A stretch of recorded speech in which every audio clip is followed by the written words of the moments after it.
俄北风之神级核潜艇波扎尔基斯大公号仅服役10天泄露被乌扒光，俄海基核威慑遭受重大打击。川普8月8号大限将让世界格局重新洗牌，俄乌战争结束指日可待。川普曲线悬忽，美国出武器，欧洲买单，真相究竟如何？我们接着往下看。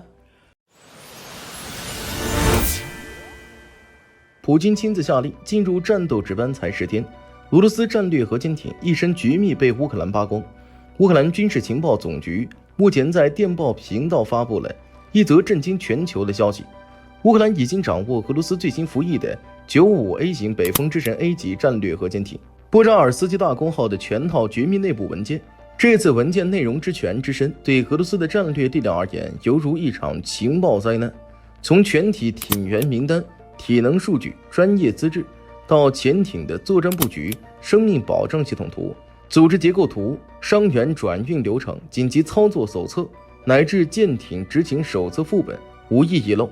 这艘价值300亿卢布、可搭载16枚布拉瓦潜射弹道导弹，每枚最多携带10个核弹头的战略重机，7月24号才正式服役，隶属北方舰队第31潜艇总队，常驻摩尔曼斯克州加吉耶沃。该艇服役之时，普京亲自主持升旗仪式，并下达战斗值班命令，其重要程度可见一斑。然而，仅仅10天后，其核心机密便以一锅端地暴露在敌方手中。这次泄密的性质远非一次普通的网络攻击，它不是瘫痪一个网站，也不是窃取几张图纸，而对俄罗斯战略核潜艇的系统性、结构性掏空。乌克兰方面并未一次性公布全部内容，而是选择性放出部分截图，制造出你永远不知道我们掌握了多少的心理威慑。这种情报炫耀战术，杀伤力甚至超过物理摧毁。核潜艇的威慑力核心在于隐身与不可预测，一旦敌方掌握了其内部构造、操作流程、人员构成、维护周期和部署规律，其战略模糊性便荡然无存。美国、英国等潜艇强国完全可以利用这些数据，精准推演其战备节奏，优化反潜策略，将其从水下杀手降格为静态靶船。这比击沉莫斯科号巡洋舰更为致命，后者是战术损失，前者则是战略根基的动摇。而且这一事件必然在俄方内部引发深刻的不安全感。当最核心的核心力量情报都能被敌方渗透，那么与盟友共享的任何军事信息都可能被视为潜在风险。进一步来说，这场突袭虽然来自乌克兰，但其心理冲击却可能在东方联盟的内部投下怀疑的种子。这次情报战突袭，谁是真正的赢家？乌克兰无疑是直接的胜利者。此举不仅极大削弱了俄罗斯的核威慑力，也向世界展示了其在网络情报战领域的惊人实力。然而，最大的战略赢家显然是美国。俄罗斯的核潜艇力量是其大国地位的终极基石。美国数十年来一直致力于削弱俄罗斯的战略和力量，如今乌克兰的情报成果等于是为美国提供了免费且精准的反潜数据库。而就在俄罗斯为新型核潜艇的情报泄露而震惊之际，美国也祭出了其水下王牌。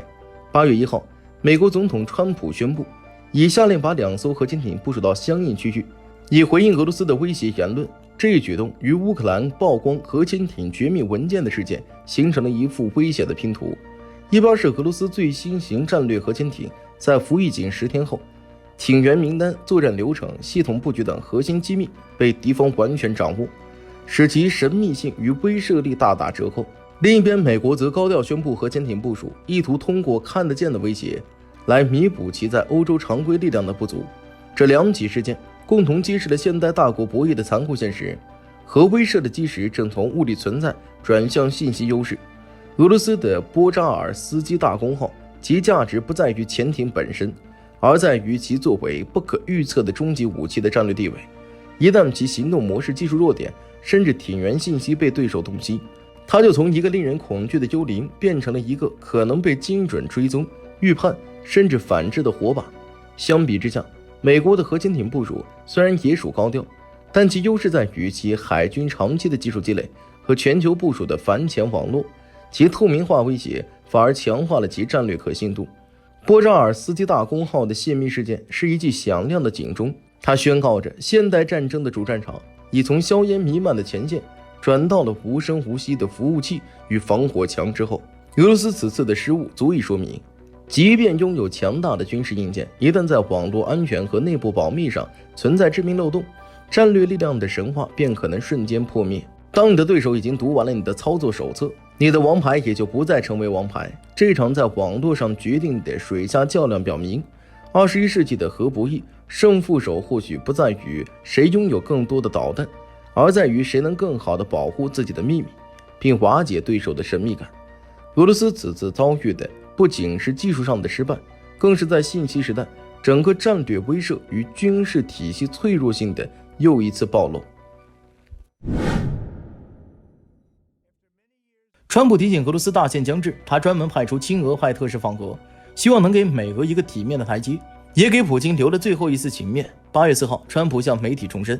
如果俄罗斯未能在8月8号，也就是本周五之前与乌克兰达成和平协议，美国将实施毁灭性制裁，税率或高达 500%， 同时包括对购买俄罗斯石油的国家实施 100% 的二级制裁。但他同时还宣布，美国特使史蒂夫·威特科夫将在6号或7号访问俄罗斯，进行最后斡旋。半个月来，川普这是自己设下了一场巨大的赌局，要么是逼迫俄罗斯让步，俄乌停火，要么逼迫印度让步，停止购买俄罗斯石油，要么是川普自己让步。这一系列动作让全球目光聚焦到8月8号这个关键节点上。然而，这场看似紧张的最后通牒背后，是一场复杂的多方博弈，走向仍充满不确定性。面对川普不断加码的最后通牒，早在8月1号，普京在与白俄总统卢卡申科会晤时已表明立场。普京强调，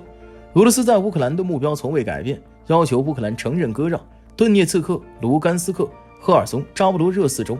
并承认克里米亚归属俄罗斯。这个表态清晰地划定了俄罗斯的谈判底线，也就是任何协议必须以乌克兰割让领土为前提。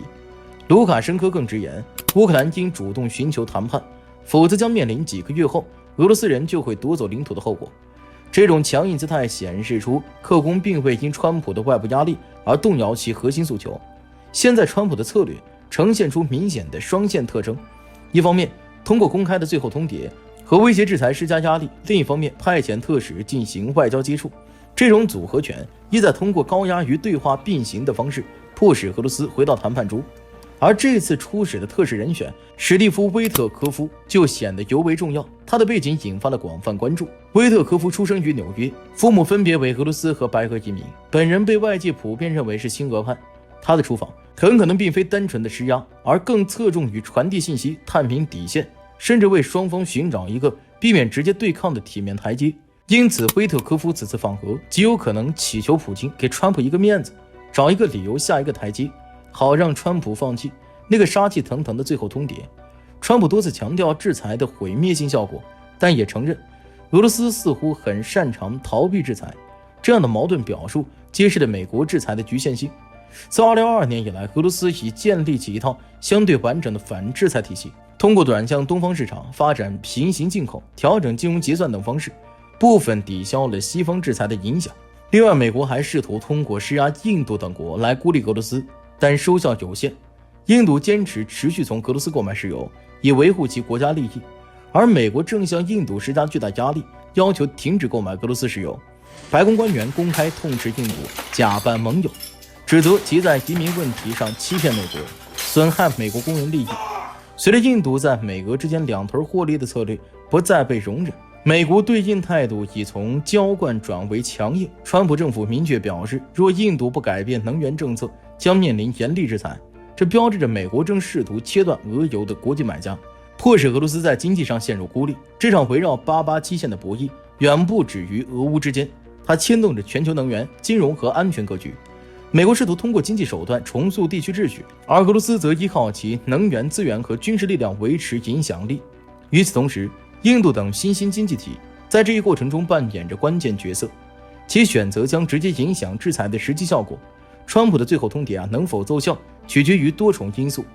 俄罗斯的内部承受力、乌克兰的谈判意愿、欧洲盟友的团结程度以及全球市场的反应。各方都在观望，等待8月8号的到来。当前局势正处于一个关键的十字路口，川普的最后通牒设定了明确的时间框架，但实际效果仍有待观察。威特科夫的访问可能成为缓和紧张局势的契机。也可能无功而返。无论结果如何，这场博弈都凸显了现代国际关系的复杂性。在相互依存的全球经济中，单边施压难以奏效。在多极化的世界格局下，各方都在权衡利弊，寻求最优解。8月8号后，俄乌局势与世界将如何演变，仍是一个开放的问题。前段时间川普曾试图推行一个由欧洲国家出资买美国武器援乌的计划，但欧洲的响应者寥寥无几。眼看着自己的计划在欧洲冷场，如今川普把心一横，准备搞强买强卖，即个别欧洲国家就算不愿意也要掏钱。8月1号，3名知情人士向路透社爆料了这一消息，称美国、北约和乌克兰正在研究一种全新的援乌机制，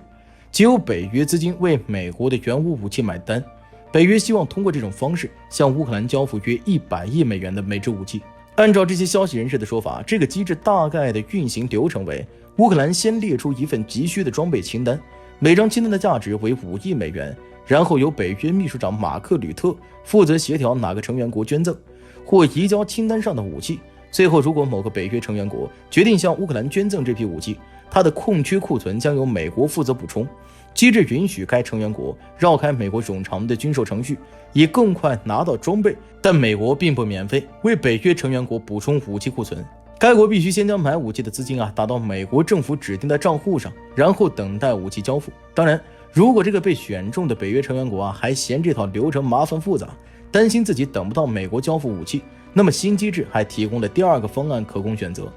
该成员国可以直接向美国支付援乌清单上的资金，由美国代为向乌克兰提供这批武器。不难看出，这个美国与北约援乌新机制非常的纯粹。川普原本计划由欧洲出钱买美国武器援乌的方案，迄今为止仅得到了德国、挪威与荷兰等少数国家的有限支持，同时被法国、意大利以及波兰等国家明确反对。其中波兰要求用被冻结的俄罗斯海外资产买武器援乌，而非由北约国家掏钱。但欧洲的问题在于他们自始至终都没有看清自己的地位。现在是北约需要美国，而非美国需要北约。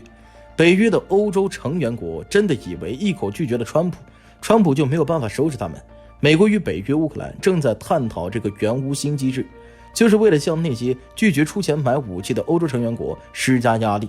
即利用美国对欧洲的政治与战略影响力、军事供应断供地位以及乌克兰战场的紧迫性，强迫欧洲承担美国对乌军援的负担，并确保资金最终回流到美国军工业。对于川普来说这套新机制还可以堵住美国内部关于美国为对乌军援承担太多的批评，把付钱的标签贴在欧洲身上。不过值得一提的是过去由美国直接为乌克兰提供军援时，两党政客经常强调这需要经过美国冗长的军售程序，也就是走流程。可一旦改为由北约盟国出钱，美国供货的新援乌机制，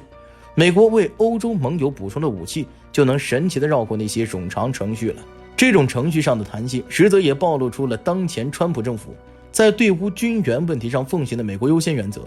即将援乌的成本、财政压力与政治风险转嫁给欧洲盟友。美国既能推进消耗俄罗斯的战略目标，又能收获大量军火订单，可谓是一举多得。反正欧洲又不敢和美国撕破脸，川普正是拿捏住了这一点，才敢3番5次敲诈欧洲。好了，新闻就说到这儿吧，我是大兵，我们下期节目再见。